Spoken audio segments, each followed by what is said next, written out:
بسم اللہ الحمدللہ والصلاة والسلام علی رسول اللہ۔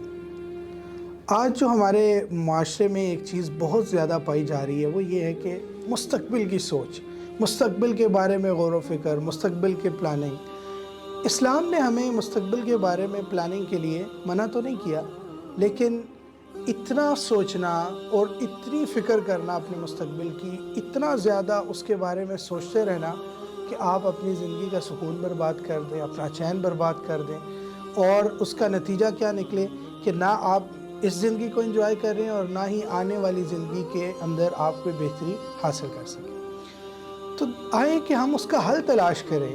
دین اسلام نے ہمیں کیا حل دیا؟ اب آپ کو ایک متبادل مل سکتا ہے۔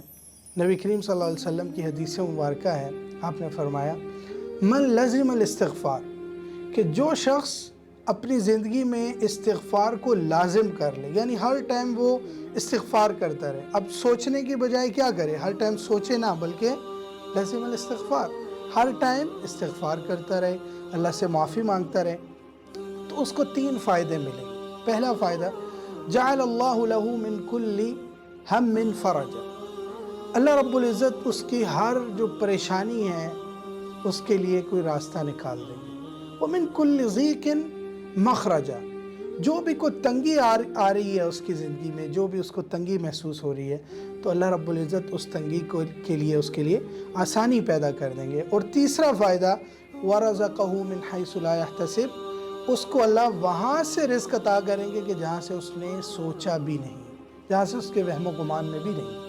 تو آپ کا یہ فرمان میرے اور آپ کے لیے ایک بہترین نصیحت ہو سکتی ہے کہ ہم زیادہ سوچنے کی بجائے، زیادہ ایسی پلاننگ کرنے کی بجائے کہ جو ہمیں پریشان کر دے، نہ ہمیں سمجھ میں آئے کیا کرنا ہے اور نہ کوئی راستہ نظر آئے، تو کیوں نہ ہم استغفار کریں اور آپ کی زبانی ہم ان 3 چیزوں کو پالیں۔ والسلام علیکم ورحمۃ اللہ وبرکاتہ۔